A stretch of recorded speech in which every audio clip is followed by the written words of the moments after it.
y'all, it's Charlene from the Crafty Art Shack, and we're here today with another challenge video. So let's get to the craft desk and get started. Let's go. Here we go with DIY number 1.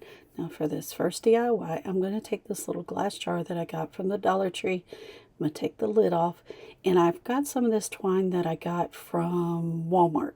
And I'm going to start at the bottom and start twirling this around until I get it nice and tight, and then I'm going to start gluing it down to this little glass jar. You're going to go all the way around your jar till you get to the very top. When you get to the very top, you want to make it so that you don't glue that lid in, because we want to make this so we can use this little jar for something. When you get to the top, you're going to cut your piece of rope. Then when you start your top, you're going to lay that at the section right where you cut your rope off so that it looks seamless. And then you start gluing and go all the way up the top of your little jar with this rope, wrapping it around. And yes, we are making a beehive, but we want to make this beehive usable. When I get to the top of my jar, I want to take this little honey dipper, and I'm going to cut off the handle off of it, and then I'm going to save that part and use it for something else. Now I'm looking to see if this is going to sit even on my little jar lid. I'm going to take out these glitter glue sticks that are gold, because if I glue this on there and any of it shows, it'll make it look like it's honey. The next thing that I did was I took my lighter and I went and cut, burned off all these little frayed edges that were on this. And see all those gaps? Don't worry about those. We're going to fix them. Next thing I did is I cut a little piece for my handle at the top, and we will glue that in, and we're going to cut a little circle for our little beehive hole. Then the next thing I did is I glued on my little handle to each side of that dauber, and we're trying to get to the gold glue stick, because that's what we need in our glue gun. So we're going to use up the clear glue for now. Then the next thing I did is I put down my little circle for my beehive opening, and I'm using up the clear glue that's in this until I get to the gold glue stick, and then I'll use the gold glue stick and fill in that little hole like honey's dripping out of it, and go over that little edge where it joined together. Then we're going to take that, now that the gold is coming out, we're going to take a little bee and stick it in there, and I'm moving him up to where the clear glue it was. Now the next thing I'm going to do is take my gold glitter glue sticks, and I'm going to let this drip down like it's honey dripping all over the place, and I'm going to cover up any place that has that white glue stick. Next thing I do is I add some bees, some flowers, and a bow, and we'll see the rest of this at the final reveal. Right, this time we'd like to thank our host, and this is a Hello Spring Open Challenge, and it's hosted by Tammy from the Rusted Willow, Ellie from the DIY From House to Home, and our guest host is ShannonscraftyDIYs. These ladies' links are in my description box below. There's also a playlist. Go check out those ladies and gentlemen there, because they're doing some awesome crafts and you don't want to miss it. Now let's get on with the video. Now here we go with DIY number 2. Now for this DIY, I took a little farmhouse sign that I've used that was painted at Christmas time, and then it was painted for a farmhouse video, and now we're going to paint it again. This is a well-used piece of wood, and I want to make sure you guys see it.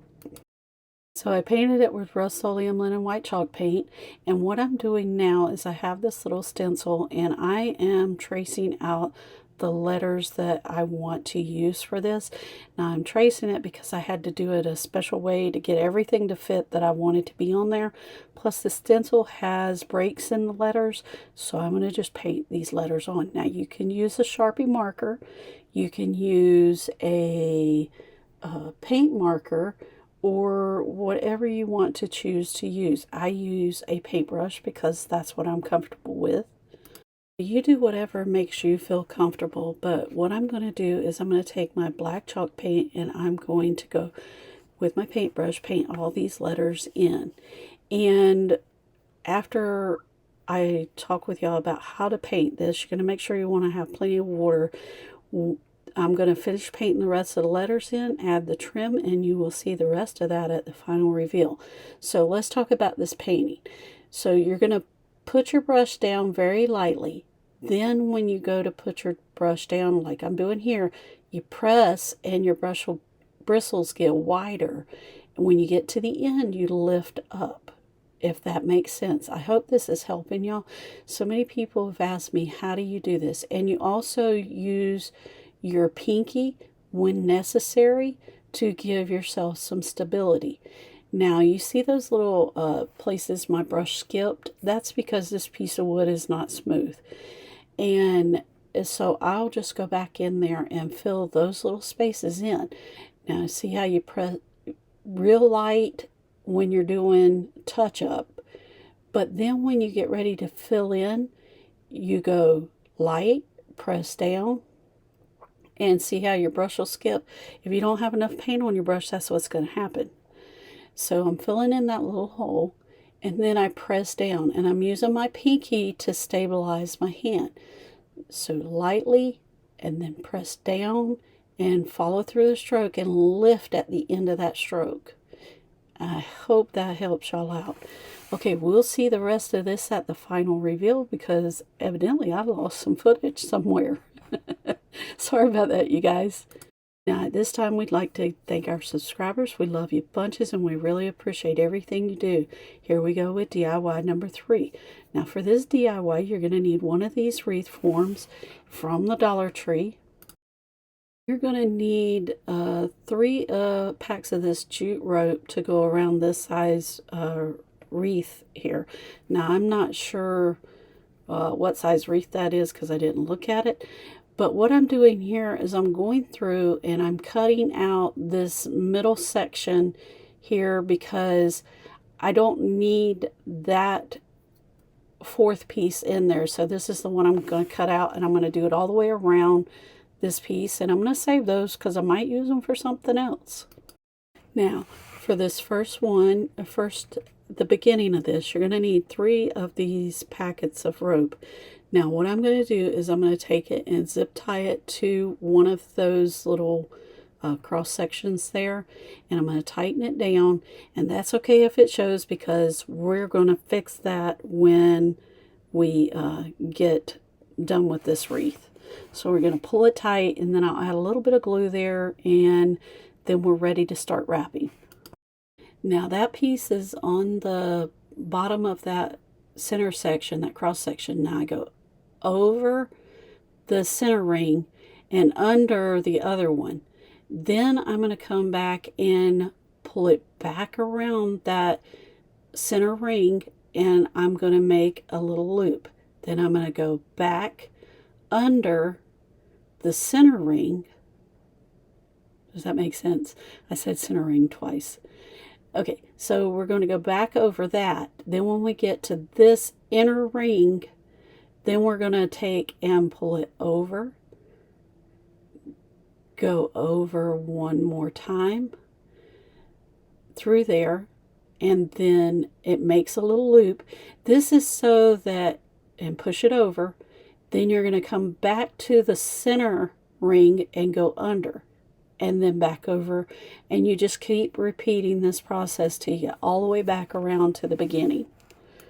Now, when you get to this piece right there where I'm pointing at, I left that tape on there and I hot glued the 2 ends together.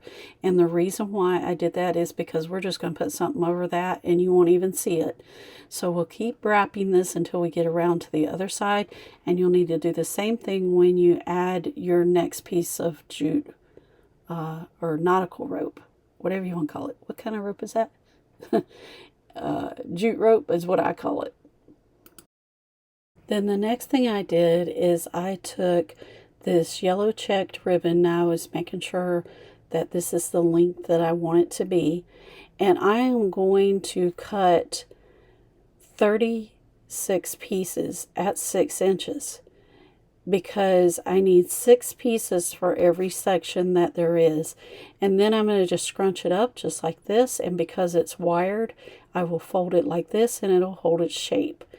And then we're going to take that and tuck it up under there just like this, under that ring on the back side, and I'm going to put some hot glue down and hold it and press it, and I will go all the way around. Now you're going to end up putting 6 of these little 6-inch pieces all the way around. And that, see that wire tie is sitting there on the front side? Don't worry about that. We're going to cover it up. Now this is what you should have, and this is what it should look like from the back side once you get that done. Now the next thing I did is I cut 24 of this black and 24 of this burlap ribbon. And what we're going to do is we're going to go, for each section you're going to put 4 of these in. So I'm going to put this in, and now you're going to pull a third of this, 2/3 of it's going to hang towards the front, and the other part is just going over, and you're going to hot glue it down, and then you're going to squish them around to the front.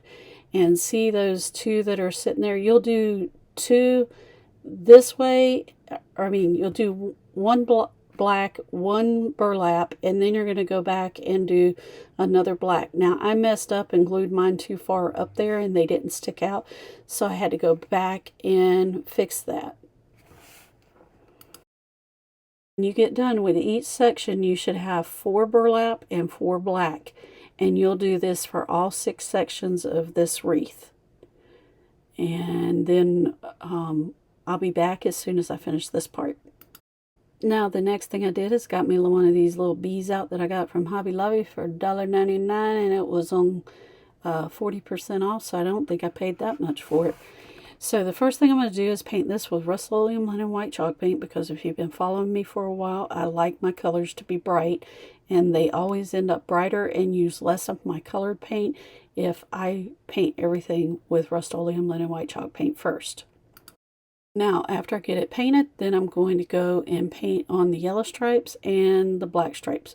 Now, this should have been a black stripe, not a yellow stripe, so I have to go back and repaint these. I'm going to leave the wings white, and his head is going to be black.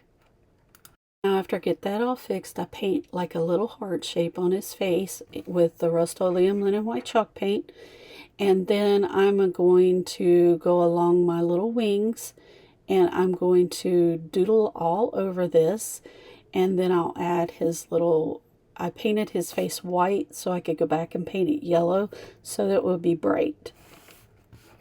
So that's what we're going to do here. We're going to do the outline and doodle on his wings, and then we're going to paint his face.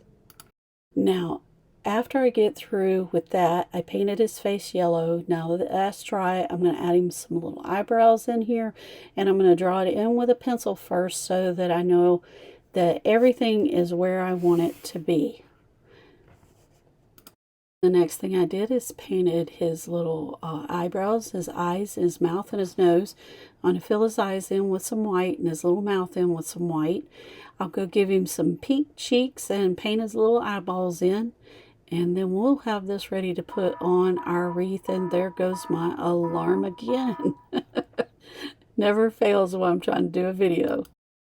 Then after we get our little bee painted, then we're going to take, and I'm showing you the spots that need to be covered. And yes, I'm using gold glitter glue because that's what I had in my glue gun from the other project we did.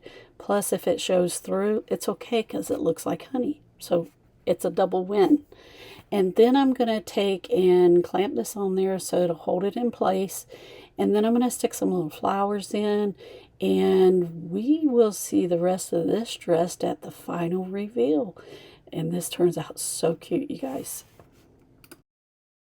Now here's it further along with some more little pieces in there. And I added some more little bees. And then we got the queen bee at the bottom. And I'll add some little pearls. And now we'll see the rest of this at the final reveal.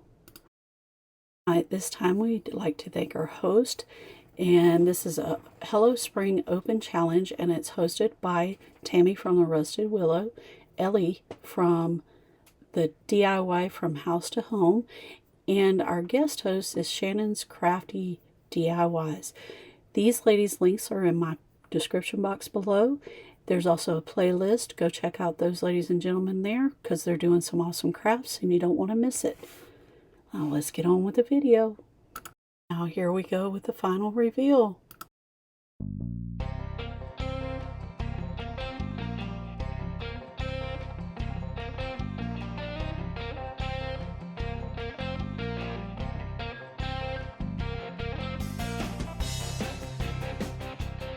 Alright y'all, we're back from the craft test and these turn out so cute. Now, if you like our content, subscribe, and that way you don't miss another episode of the Crafty Art Shack, because we're always doing something fun, always trying something new, and always doing crazy things. So you guys subscribe if you're not subscribed. It's free. And we'll see you in the next episode of the Crafty Art Shack. We'll see you later. Bye.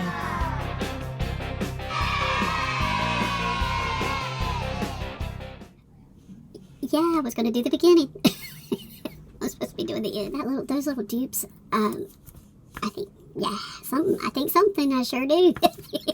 Alright, y'all, give us that big thumbs up and subscribe. Hit that notification bell, and we'll see you in the next episode. See you later. Bye.